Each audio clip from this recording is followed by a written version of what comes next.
لله الحمد. أيها المسلمون، هذا يوم الدين. قد جعل رسول الله صلى الله عليه وسلم وللأباه يا رسول الله صلى الله عليه وسلم ما هذه الأباهي؟ قالوا فالسوف يا رسول الله. قال بكل شعرة من السوف حسنة. الله أكبر الله أكبر.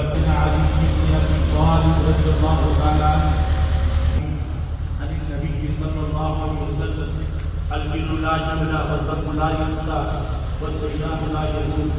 اعمل ما شئت فاك به فلان ونفعنا بأرض الآيات والذكر الحكيم إنه تعالى ملك كريم جواد يضلل فلا هادي له. ونشهد أن لا إله إلا الله وحده لا شريك له. ونشهد أن سيدنا ومولانا محمدا